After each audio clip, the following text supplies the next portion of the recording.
Hello, welcome to another episode of On the Red Carpet with Allison. No judgment today. It's another hot one here in NEPA. And this shirt, we're starting off in a positive light, I swear, because the episode is very positive and it's a great topic today. I just want to say my gripe with the shirt is that it is green, but it's coming off yellow on the screen. That's all. That was it. I have another shadow today. Casey, put your hand in the camera. Hi, there she is. She is learning how to do this because, listen, I don't know why they thought, let Allison teach Casey how to do this. It's fine. We're learning. I'm doing pretty well being, I hate to say it. This is going to come off so bad. It's truly my show. I'm the host. I am the face. I am pressing all the pretty little buttons back here. It's my show. And on my show today, guess who we have? A familiar face from the past. We went to school together, and now she is on set, making movies, doing all that fun stuff, and I'm so excited to learn about it. So, Anna Rose Davidson, hello, welcome on the red carpet. Hello, Allison. Thank you so much for having me. And it has been a while. It's been like, what? I literally said, when was the last 6 time years? I saw you? 6 years? I think it was literally high school graduation during COVID. So I think that was literally then. On PNC Field, I think that was the last time I saw you. Yes, on PNC Field, and we had fireworks, and that was fun. I enjoyed the fireworks. That was the one thing I enjoyed. I will say this though, I was very upset because everyone else got the grand walk across the stage at Kirby Park, not Kirby Park, the Kirby Center, and we got PNC Field. But the COVID stories truly, now looking back at it, it's like, well, we got to graduate at PNC Field. We got a whole baseball stadium dedicated to our graduation. Yeah, no, I enjoyed it because of the fireworks, and I enjoyed it because afterwards I was so tired from exams that I didn't have to decide whose graduation party to go to. So that was a plus for me. Like, I didn't have to, oh, do I go to this party or do that party? Nope, no parties. I could just go home. So it was really nice. Well, after high school, you kind of took off into your writing career. I mean, we knew from school about, you wrote poems, you loved to write, you loved literature, and that extended into your adult life. So let's talk about it. Yeah, well, it wasn't nearly as smooth as all that. While I was always interested in writing, when I went into college and all throughout high school, I very much believed that I was going to go into the medical field. So I geared all my classes towards that. That was my focus. And writing was very much like a side thing that I did. I'm like, okay, there's this thing that I like, but that's going to be the side thing. I'm going to be a doctor. I'm going to be a physician assistant. I'm going to have that stable job and like help people in a way that matters. And what happened was I went to King's College for their physician assistant program. And during that time period, I started to have some health issues. I had had some health issues before, but they just exacerbated to the point that I could not keep up with the program. I felt like I was dying. Like TMI, I felt like I was dying. No, my gallbladder decided, hey, let's not do this anymore. So I felt like death. I get it. I was diagnosed with lupus. Oh, that's fun. Oh, that's very fun. We'll talk about it because just listening to you talk about everything, I was like, the parallels, because, I haven't told this story yet to my viewers, but oh my goodness, I went through so many jobs. I felt like, I tried nursing, I tried phlebotomy, I tried being an undertaker. I'm going to leave it there. I have horror. I appreciate that. I just wanted to plan. I mean, God forbid it's a horrible thing. I just wanted to plan it. I got to do a lot more. I got to take care and prepare a body for burial. And I did everything. I embalmed. But we won't talk about that. I find this interesting. See, this is my...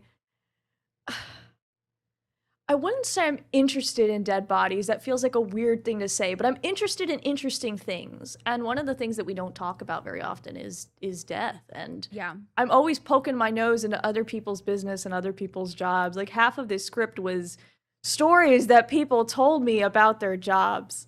So I'm very interested. So don't mind me. No, that's fine. Listen, write me in, make me a part. I'll play myself. Let's do the darn thing. Not to derail you, but continue just talking about it. And We are talking about your film that is in production. So I just want to hear all about it.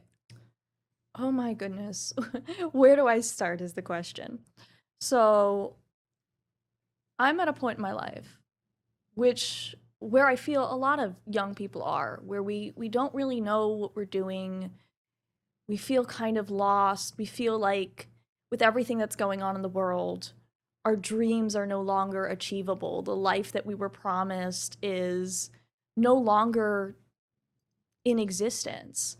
And when it came to pursuing film and pursuing media as a career, I went to school for mass communication. I got my degree. I was very successful in college.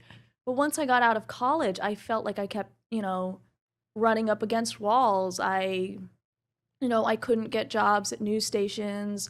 A lot of public reporting jobs were cut due to Doge and other things.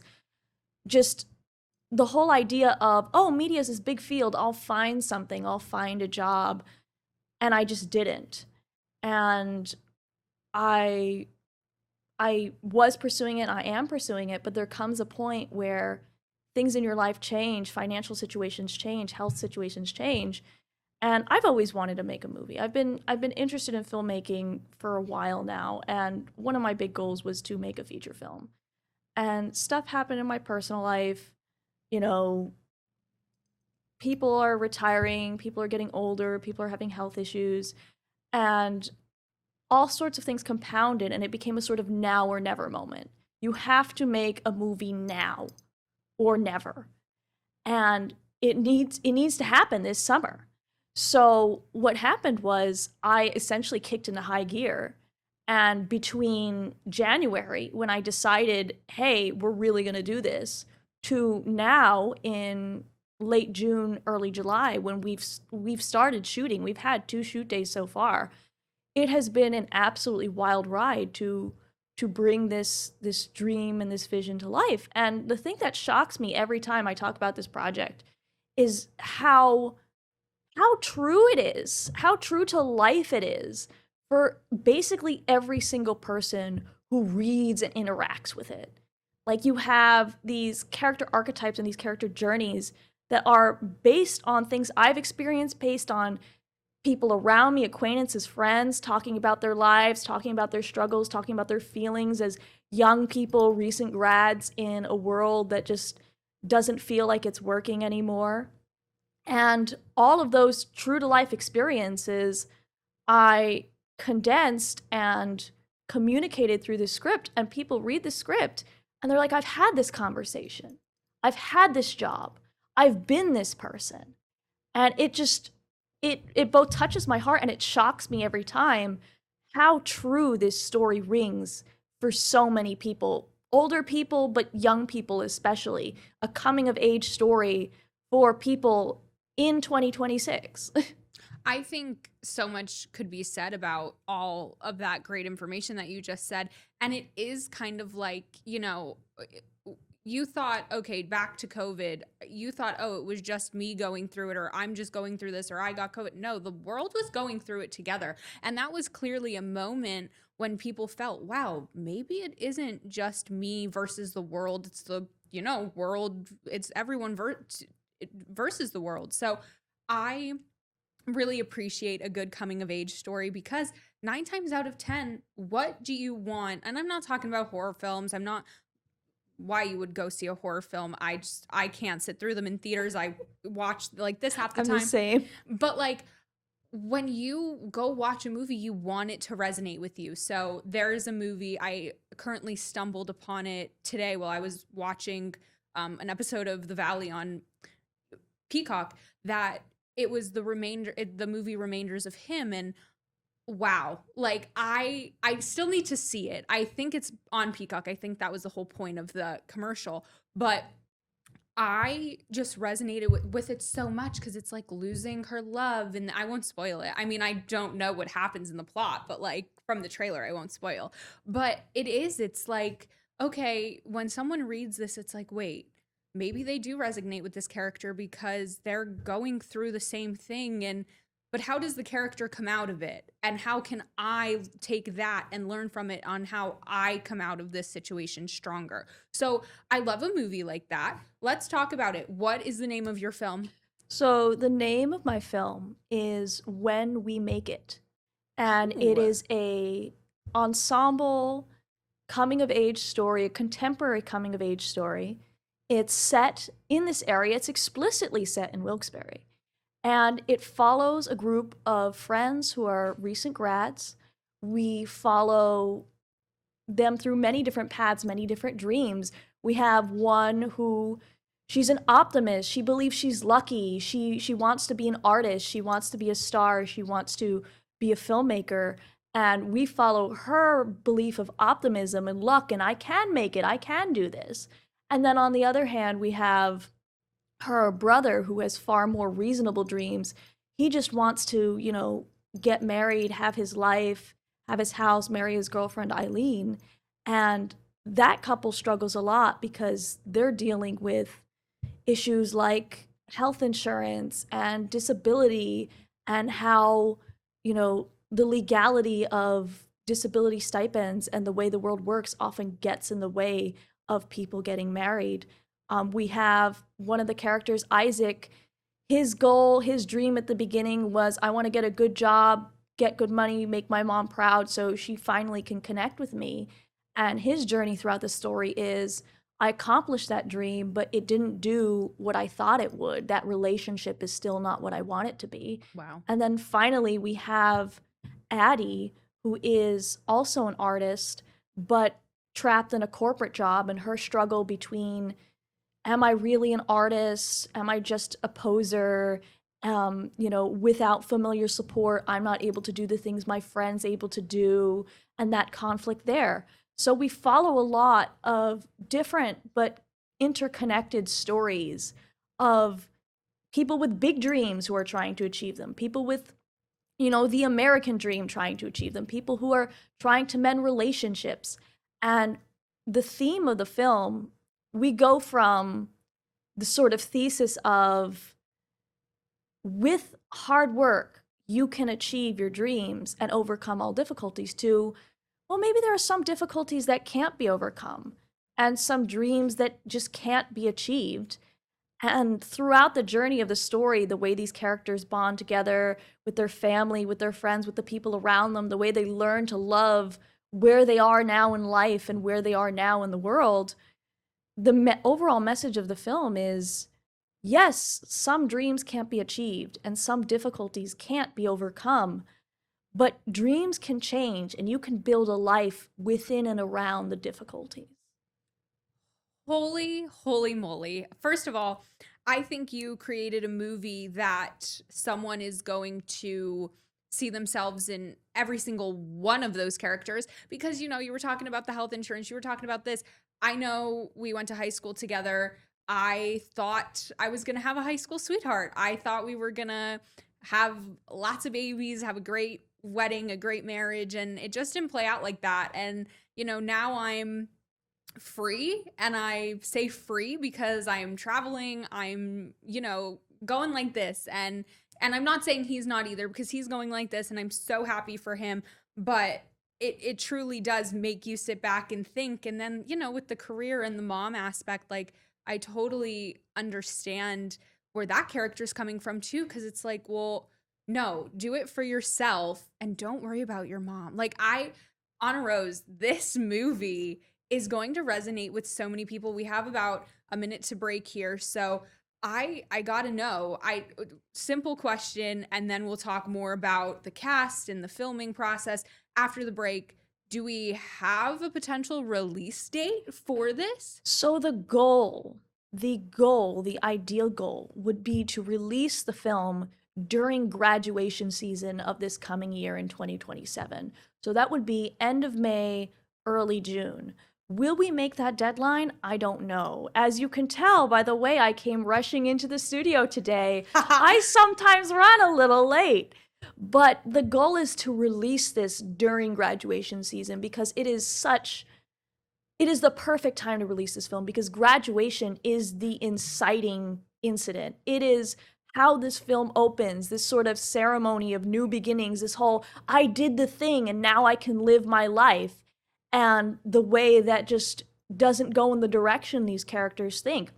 So I think this is an important film that you could watch at any time of year, but I think it's especially a graduation film and a summer film. It is about one summer where everything goes wrong, but everything also goes right. I love that. Listen, we will talk about more of that after break because it is important that this movie does get released. I think that's a great plan. Like just little things like that is perfect. So you guys stick around. We will have more on the red carpet when we return.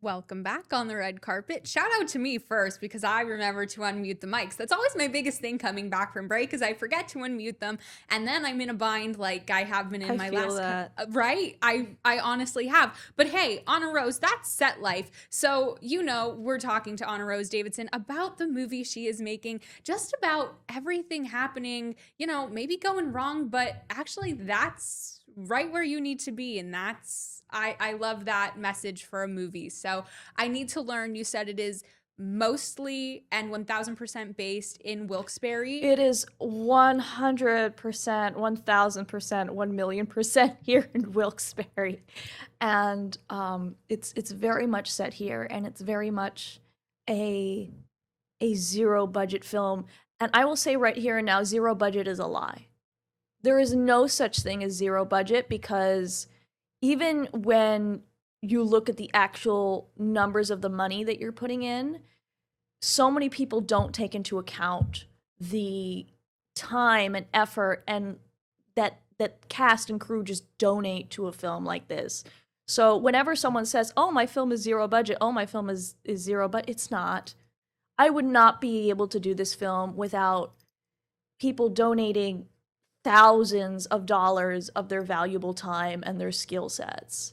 You know, Grace Jeffrey, my production designer, Jace Miller, my assistant director, Chris Buckley, he's my director of photography, costumes, cast, everybody is in this for the love of the game, and therefore every moment of their time is precious. So it is not a zero budget film.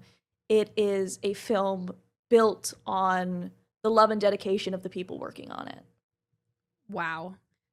I say this all the time. You were such a good speaker in high school. You are Thank still you. such a good speaker now. That's why in break, I told her, I said, I'm just sitting back. I'm going like this. I'm going like, just take it Yay. away. I get to be articulate. So when you say it is 1000% volunteer based, Yes. how are you working with local businesses, local places? Like what are some of the stops that you've stopped at and filmed at? A lot of the stuff we have not filmed at a location yet, but we've got a lot of exciting things planned. So the first location that I would very much like to thank is King's College, who have graciously consented to allow us to film on campus for the entirety of July. And this film Wow. would not be possible without their donation of locations and space. Like there are scenes here where I was looking at it and I'm like, okay, I don't know how to do this. We need an insurance call center for John's crappy job. Like we need an auditorium for the graduation scene. We need offices for the interview scenes. We need a vending machine that looks like it could be in a hospital. We need all these things that I had no idea how to get, and it was only because I had the faith through my experience with Kings that they would want to support me, and the people at Kings had the faith in me to support me and give me the resources I needed, that this is even getting off the ground without significant rewrites. I just need to know because here's the thing. So I produce the news and we have a strict format where it's like, okay, I have these deadlines, this deadline is set, and then it all comes together. Listen, I have a 6 p.m. deadline, whether my show's ready or not. It's going on the air. Mhm. I want to know, like, maybe in movie making, it's like, have you run into challenges yet where it's like, I don't think this film's getting off the ground. I'm not saying maybe regrets, but like, are there days where you're like, I'm exhausted. I can't do this anymore. This film's not happening. No, never. And the reason why I say that is because, forgive me if I put it this way, but there are so many worse things that could happen in the world than Yeah. a film not going great. Of course, it would be upsetting, but people have made much worse films. Okay? Yes, they have. People have made Sharknado much worse exists. films. And of course, I'm going to work my hardest to make sure this happens. And I feel like I've done everything within my power in the limited time with the limited resources I have to make this film happen. But I'm at a point right now where I'm like, this is going to happen. One way or another, this is going to happen. We have our days scheduled. We have our locations. We have our actors. We have the script. And it's a good one. And people are resonating with it. And people are passionate about it. And the crew is showing up. And the actors are showing up. And it's just one of those things of, and I'm looking at the footage, and I'm like, this is going to happen. Will it be the greatest film ever? No, I don't think so. But will it be phenomenal, and will it really touch some people? Yes, I really, really believe that. What is your hope? Like, are you going to take this movie to local film festivals when it's ready? Where can people watch this when it's done next year? Hopefully. I'm manifesting. I know you. You'll get it done. You'll get it done. So the ideal goal would to be to have, during graduation, a premiere at a local theater. I would love to, and I have the contact information for it. I'm reaching out to places like the Circle Drive-In, places like that who I know are very friendly to independent film and smaller filmmakers. So the ideal would be to release it at least one screening, one premiere at hopefully the Circle Drive-In. If, God blesses us and our GoFundMe goes through the roof and things happen, we can submit to more film festivals because we'll be able to pay the film festival fees. At the very least, we will be submitting to the local film festival. So that's the NEPA Film Festival. That's, what's the other one? See, here's the thing. You taught me something. I didn't know you had to pay fees for You have to pay. You have to pay. And it Interesting. ranges anywhere from like 15 for a really small local one. My glasses just fell off. Not the Taylor Swift glasses. How dare. I'd say they're more like Chapel Roan glasses, but like, okay. No, Taylor Swift. She's getting married tomorrow. We have I to did go not Taylor know that. Swift. Well, here's the thing. Quick intermission, quick interlude, if we will. I think Taylor Swift's already married. I think her and Trav are just doing this for the fans. I think they've been married for a while. Who knows? There might be a baby on the way. But those are so Taylor Swift coded glasses because they're from her Red era. No. I'll take your word for it. Just I'll nod and agree to say yes. disagree. But no, what you calls it. So yeah. So back to the subject of film festival fees. Every film festival you submit to, you pay a fee, and that ranges from anywhere from $15 for a small local festival to $60 for a mid-tier, for anywhere to $70, $90, $100 for the big high-tier festivals like Tribeca and Sundance. So of course there's the cost barrier of making a movie, and this is one of the tragedies of film, because when you're trying to make films about certain subjects, for example, like people who struggle with finances, people who are living in difficult conditions, because film has such a high bar of entry, not only just for the cost of production and equipment, but submitting to festivals, marketing, promotion. Very often, films about certain subjects simply aren't told by the people living those lives, because the people living those lives just don't have the time, money, energy, or resources to make those films. So those films are told by other voices. And that's not necessarily a bad thing. I think people can learn about certain experiences and tell stories very well. But one of the big things about When We Make It that's important to me is that it's being told by people and made by people who are living the life that the Amen. story is about. Amen. Because here's the thing. When you have all of these celebrities and they're going on these rants about, you know, just all of this stuff where it's like, oh, we need to be size inclusive. We need to have more resources for this. Are you going through that? Like, oh, we need to have more animal shelters. Okay, you have millions of dollars. Why aren't you donating? Like, if you care about the animals that much, why are you not a donor? Or, you know, oh, you care about size inclusivity, but your product line is only for size XXS to XL. That's, I hate to say it to you, that's not America anymore. I digress. We have about 1:30 here left in show. I need to know, Anna, why should people, when your film comes out, how's it going to make them feel? Like, why should people see this film? I think it's going to make you feel seen. I think, again, especially for recent grads, but of people for all ages, I think the film very honestly and realistically addresses the fact that very often, because of the location you were born, the tax bracket you were born in, the dreams that you were sold as anybody can achieve this, anybody can do this, just are so out of reach. But that doesn't mean that your life isn't worth living. That doesn't mean that your story isn't worth telling. And there is so much beauty to be found where you are. You are already where you need to be. The story is a journey of all these characters being, well, when I'm rich, when I get there, when I do this, when I make it. And the journey is from these young grads who are like, when I make it big, to real young adults who are like, I'm already where I need to be. I have what I need to live my life, and my life has value, and my art has value right where I am. I don't need to make it. I'm already there. There is no better way to end this episode, and that's exactly what I'm going to do. So, Anna Rose, this has been a pleasure. Please don't be a stranger. Like, we need to see each other, maybe not in the next 6 years. Maybe like when your movie comes out, I'll come.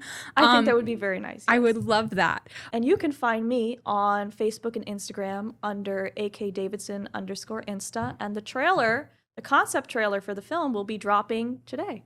Oh, well, I'd like to think that's because you were on the red carpet today. Yeah.